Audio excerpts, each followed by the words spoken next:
Well, hair loss is more common than you think for men and women. At least half of men and women will experience it in their lifetime. But there's some new treatments for it. And joining us live is Dr. Oma Abi, also known as the NorCal Hair Doctor. Dr. Oma, that's what I call her. And so there's some new treatments for men and women who are losing their hair. What causes hair loss also? Great question. So hair loss is so common.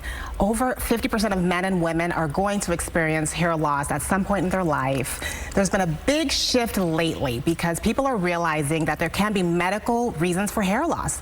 So it can be inflammation, it could be hormonal influences, and people are realizing maybe we should be going in sooner to get your hair addressed. Yeah. Is it the sooner the better? Don't wait until you're bald.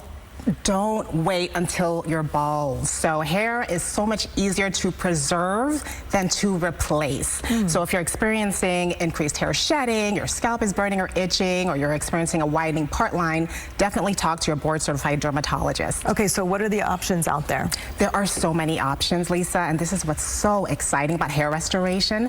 So recently, there have been a few new developments. You could consider them as breakthroughs. So there's something called PP405. So some people might have heard about this study out of UCLA. And what it is it's a topical investigational treatment for hair loss. And there was a phase 2A study that showed that 31% of men experienced at least a 20% increase in hair density after only 8 weeks.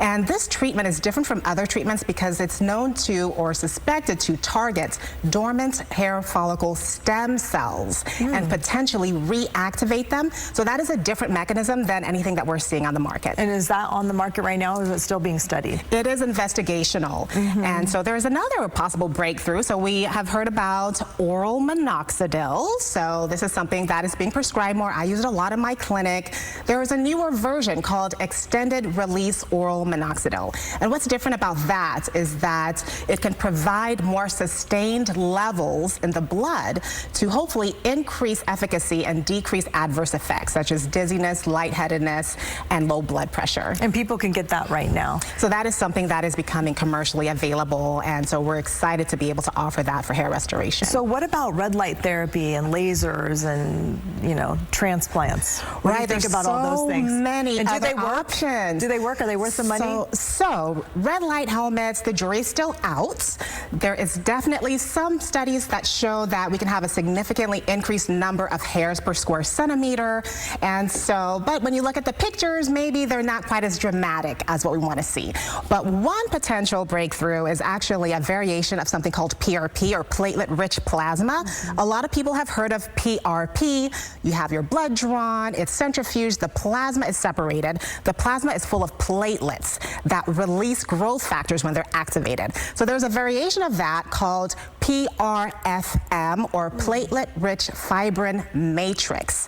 And so this is a version that creates a scaffolding around the platelets and suspends them so that they are gradually released over the course of a week.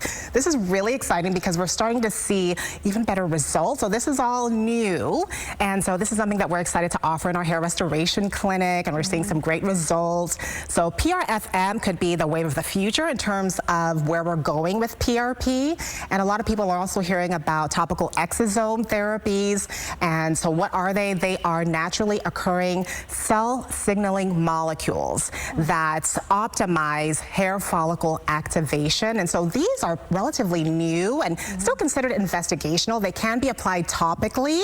And so we're seeing some promising results. And what I'm seeing as a theme is that when you combine therapy, we actually do have a medical grade red light device. So when you combine therapies with your oral medications and potentially PRP and other options for treatment, even with hair transplantation that we're offering, you're seeing just better results by using different mechanisms of action with different types of therapies. All right, Dr. Oma Abi, thank you so much for joining us, and we're going to